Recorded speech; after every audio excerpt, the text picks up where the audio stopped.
Intro. AI is the new trend to put things into and to use to say you revolutionized an industry. It's also the thing that some people are losing their jobs to in recent days because of the cost of AI versus humans. It's a mixed bag in terms of what it actually does good and bad, because even though there's a lot of bad in AI was like replacing to what it does to some people, there's some good in it as well.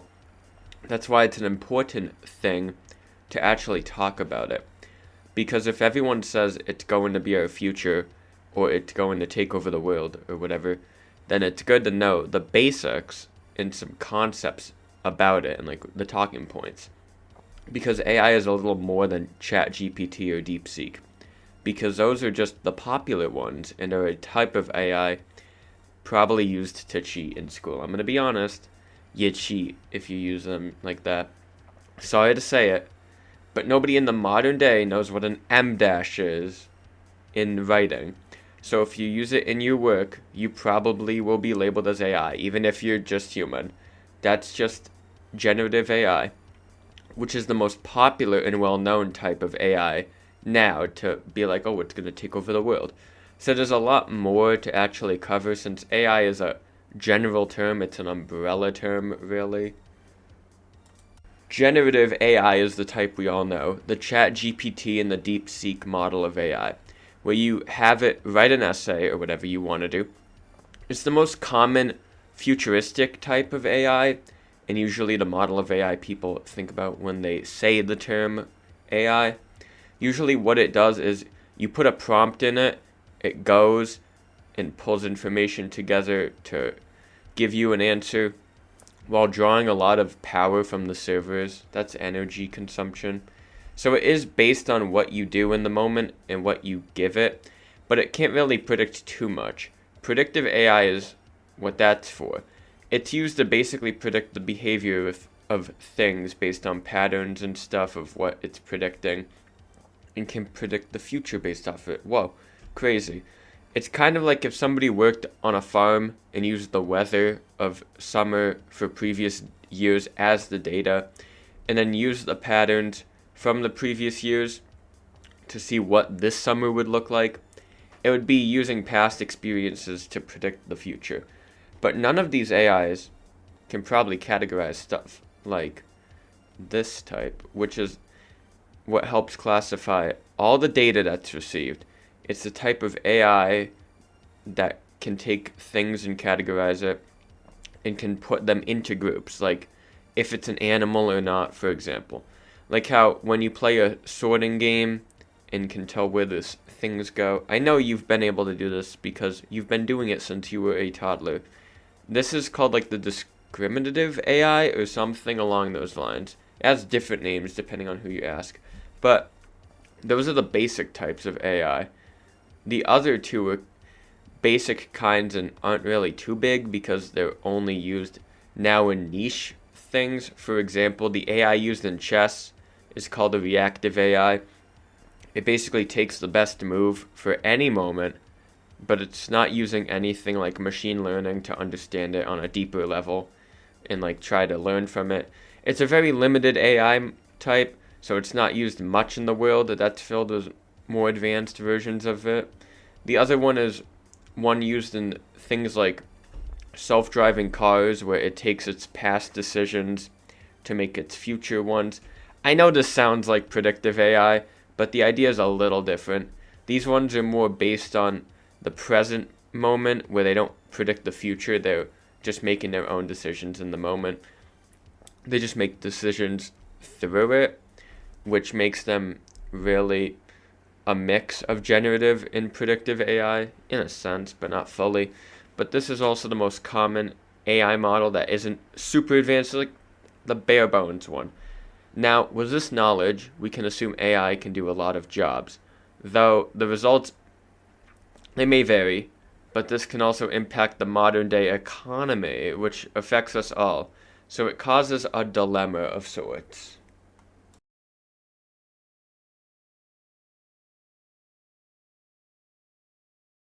Since AI can do all these jobs and automation exists in a lot of industries, The idea of automation isn't limited to fields like construction or manufacturing. It's an idea that spreads to many fields, even the ones you don't think about. It can always eventually become automated in some way, even if it may not take a while or like suddenly appear. It happens. That's the idea most people have about automation. And that's also why it's so feared. If these things can do my job for no dollars, no cost, it would be a lot cheaper for them to hire the AI or the robot over me. And when the businesses are more focused on making money than my well-being, it seems kind of concerning. And so the dilemma comes really with, how do you handle this? How can the laws and regulations, but also the companies involved, handle the increase in people wanting jobs, but also the advancing AI and automation for all these jobs that have people relying on it? It's the idea of how to tackle it and how to deal with all the various challenges of advancing and how to advance without causing backwards progress. So let's cover the various sections that are usually talked about with AI.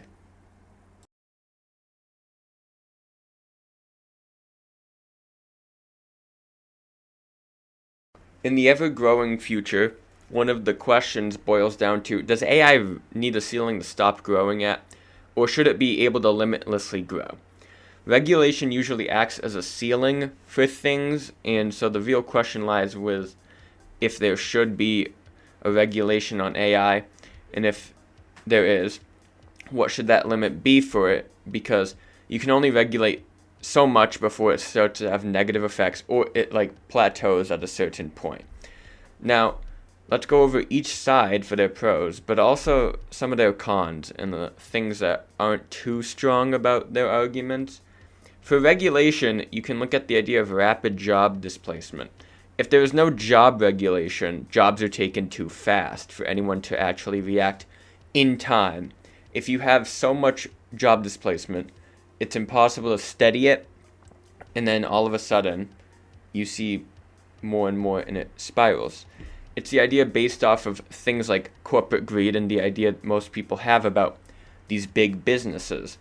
The ideas also that come with regulation is stuff relating to taxes and the income generated by them. If AI is replacing jobs, that means that like the people working the jobs, let's take one person for example, that person loses their job. They're not making money, and not making money is bad for two reasons. Their personal life is affected heavily because they're not making money, and their ability to help pay towards a total collected revenue throughout the country, which is taxes.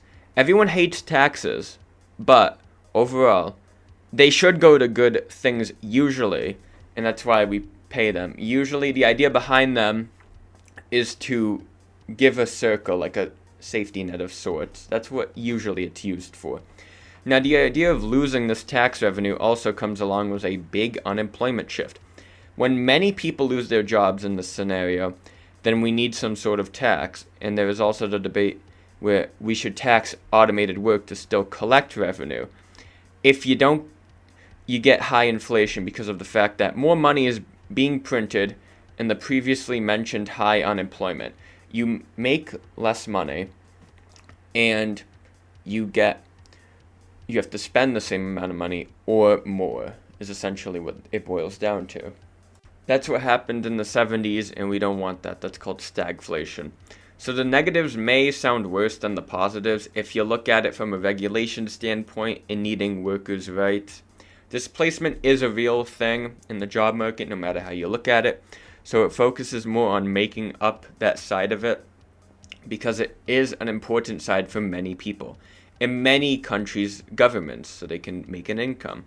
It would have to be paced at the right rate to actually be steady and make it make sense. Flipping the coin to the deregulated side, I'll use the two big arguments that most people use in order to see this side as the more reasonable one out of the two. One of those being the AI is a global asset that you have to have. If you have these things that limit the use of AI and all of this stuff and the powers of it, then you'll eventually fall behind when more things are automated. That's kind of what's happening with the US and Europe. In this sense, it's kind of like countries and nuclear weapons, where if you have one, you'll be safe. And that's what really matters most. Like nukes, you want AI in your country so that the regulations or all the stuff don't move the production to other countries or other places. Because production is important to a country and how much GDP it produces and all that. It makes sense. It's important to a lot of governments in the world. The second idea, mainly behind the deregulation argument, is that if there are regulations, they may not apply because of how fast technology moves and how some lawmakers kind of don't know how to make laws surrounding AI. Because it's a new thing, usually they would have references to go back to, but AI is such a new thing. So they just kind of put regulations on it because it's a blanket term. So if you put a regulation on something, it may already be irrelevant when it's signed into actual law. So it's essentially the idea of how would you regulate it rather than deregulate it? Because you can't have regulations that make no sense overall. And if you have regulations, you need to make sure they don't become irrelevant in the next 2 months or however long it takes to actually get implemented and see the effects of it. So it's just the issue of what regulations would even fit that term, because it's narrow, but it's there. It would depend on who's making the laws, but it also does make sense where regulations might need to be made, but also the issue of how you make them, because some might not make sense, but there's many ways to see it, and there's a lot of solutions overall, but that may be different to everyone since everyone sees it differently. In my opinion, in my honest opinion, there has to be an in-between. Regulations, but in a way that doesn't kill some automation, but that doesn't promote it either. Like, it's a neutral ground. It's like, oh, if there's an empty job, I can fill it temporarily with automation. That's the idea. Like, a tax on working, that's a little more than what a normal worker would be paid for any job done, and also a tax on company revenue for automated jobs. That way, the revenue for the government increases while hopefully unemployment stays consistent, at least while, like, displacement happens, if it does, because companies value money. That's really all it is. But that's my 2 cents. But everyone is different, so comment your thoughts below about this.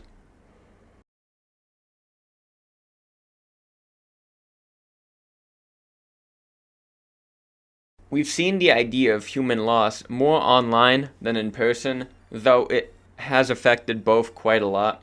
When you see stuff like AI art or AI generated content on like YouTube Shorts, that's a common example of human loss for online spaces. It's an idea sometimes mentioned in the regulation section of some videos, but isn't really the main focus of it.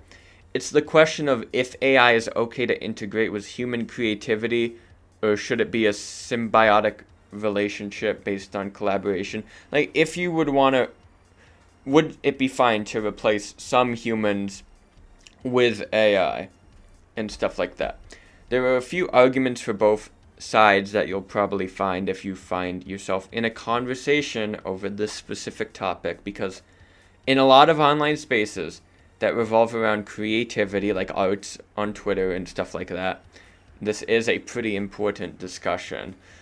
One of the ideas behind the human loss side, which is the idea that AI can replace humans, and that's not really a good thing, and it just like is integrated by itself, because it's not a good thing, because in both scenarios we don't want AI taking away from human creativity. That's just bad in general. It takes away the sense of what makes humans human. But the main idea of it being a bad thing comes with how we experience things as a human. When you say something, what is it usually based on, even if it's wrong? It's based on your experience with that thing and how you absorbed it. We get sad, mad, and all these other emotions that don't rhyme at some experiences of ideas. And that's what the art translates to, essentially. It's just the stuff we have and how we feel, but also how we decide to express it and how we outwardly put it into the word in like lines and drawings or whatever you do. It's unique for humans, and it's something AI can't even replicate because it's a human thing. So a question we could ask about this is if it's authentic or not, and if that art has meaning behind it or not. I mean, I could have a bunch of random lines generated, but would that be art? That's a moral and ethical question, really. But it all depends on what you think art is. Another less common, but somewhat common argument in this section is the one that if AI takes the role of the creator, it would force some people to try or to stop making it. It's the idea that if AI is better, then why should I try type mentality? It makes sense because a lot of people try to get better, and they try and want to put the hard work into their creativity and stuff. So overall, it's not bad to be worried. It mainly relies on a demoralized factor, but it happens in people, so it makes sense. But now we can use the side of AI as a collaboration tool, which is more of a side dedicated to the integration's a word you could use for it, and less of a no entering type of method.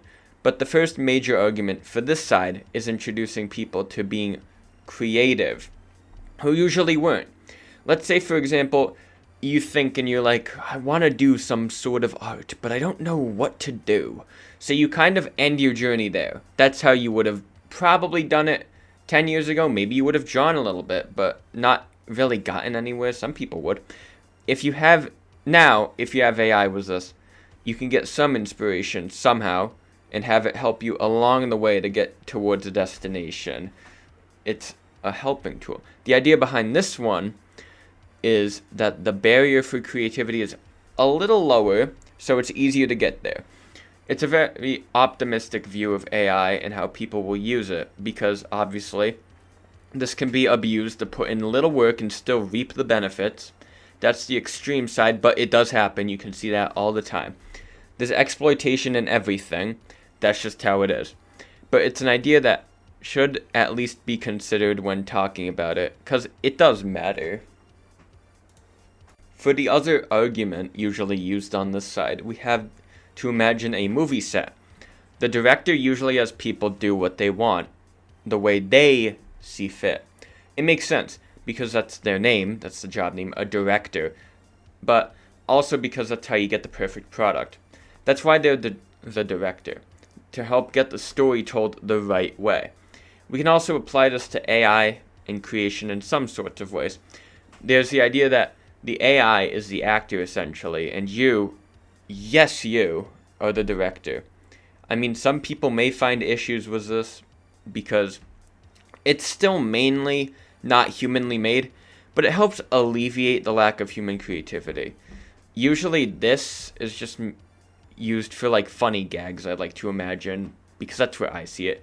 But there's always someone trying to make money off of it. This is probably like one of the weaker arguments for the case, but it has some points if it's just used for funny gags. But the point of it is to make sure that more people can still have a creative outlet, which is better than having it gatekept. In my opinion, you can use it as a collaboration tool, but not like rely on it, because that's when you cross the line. You should have control, so this is more of a case-by-case situation, really, but you may have a different opinion. So if so, comment your thoughts on that, because that's good.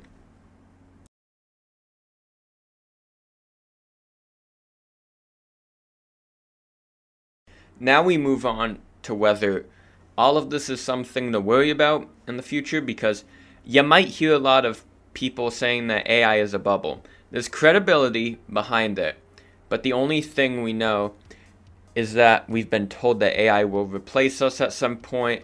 So there's a lot of ways people tend to look at this, especially since that's what you've been told. In like movies like Blade Runner and other stuff, it kind of makes sense that people are told this so they think it's going to come true when it happens. Whether looking at history or using economics to see if it actually is a bubble, there is points on both sides. I'm going to do the points a little differently for this section. where I'll bring up the points and then use the counterpoints from the other argument.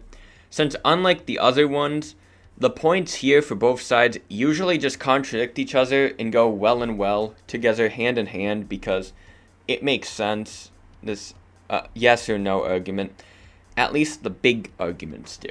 One of those being the comparison to the dot-com bubble, where a lot of money was put into it, but what happened was it was based on speculation prices, which is usually a bad sign. But what happened was that a lot of companies were valued much higher because a potential value doesn't mean an actual value.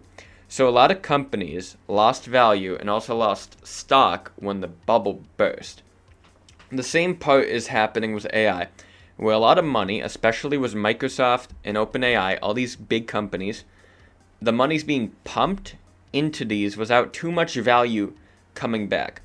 Now the counter argument is that value in terms of money isn't being seen yet, but the thing that is being seen is things like production and like the efficiency of AI, which is helping businesses make more money passively rather than, oh, here's this much money just straight in your face. Though this efficiency is usually in one type of industry, so it also depends on what your company is to see if you'll make the money back. It's a difficult thing to really explain because both sides kind of have points, and the whole is really too deep to fully go into because there's an argument, counter argument, repeat like over and over, and you'll eventually just keep going in circles. So the next point that I'll bring up, and probably the one that matters the most, is just how time will play a part in this. Because time is important, I'm not gonna lie. So the infrastructure and stability of AI doesn't matter when the adaptation of it is being so quickly adopted. There's a bunch of things that are quickly like adapting and adopting AI. And even in my senior year of high school, we had an assignment about AI and like analyzing it, for example, for like answers and stuff in my English class. So it's becoming somewhat mainstream if it's in a high school assignment. It's not replacing these things, like my teacher was still there. It's just making sure AI is kind of brought in to these like different industries and places, because the infrastructure, it takes a lot of energy, and that's why people are concerned about it. And it's also pretty expensive, because with ChatGPT, at least recently, with some data, taking the power of at least 10 Google searches just to do one prompt.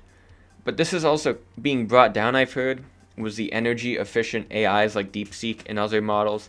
But since it's going down, it may go down in price, but also this may not be too sustainable for too long, because they get their money through mainly things like subscriptions or investments from larger companies to invest in it. So once those start to evaporate away, it may be tough to have funding. If it's a fad, which it may or may not be, then it may lose funding slowly over time. If there's a way to make it sustainable, then they should probably find it, because no risk is better than a slight risk, and you don't want to be a fad. Whether or not it's a bubble will show with time, because it feels like it could go either way, since time is sometimes important, and it's unpredictable. So it could go either way, but maybe it could be a bubble and everything fades away until it's essentially like what the modern internet is for the dot-com bubble, or maybe it'll just keep growing faster than what we thought, and then the future does happen. Overall, to the bubble idea, I'm neutral to it, because either way, there's a way to handle it that would be fine with the right people. And I'm also unsure what it could be, but if you want to leave your thoughts, then do it in the comments below. That's the third time and the last time I'm going to ask if you want to, because everybody has their own opinion on it, since it's such a big thing happening right now. So in conclusion, there's a lot to unpack when it comes to AI and how it should be handled, especially in terms of how the people will react and all that stuff. Everyone has an opinion on it, and everyone can comment their thoughts if that's what they want to do. but the AI rabbit hole is deeper than what I covered. This is just the basics, so do some digging if you want. But as I said before, this is the surface and a little beginner's guide to AI talk and knowing the basics of it, because the ideas are new and more complex. So if you want to learn more, then do your own research, which is more than asking AI questions. But that's about it, really. Leave your thought in the comments below, and please like and subscribe. Pretty please.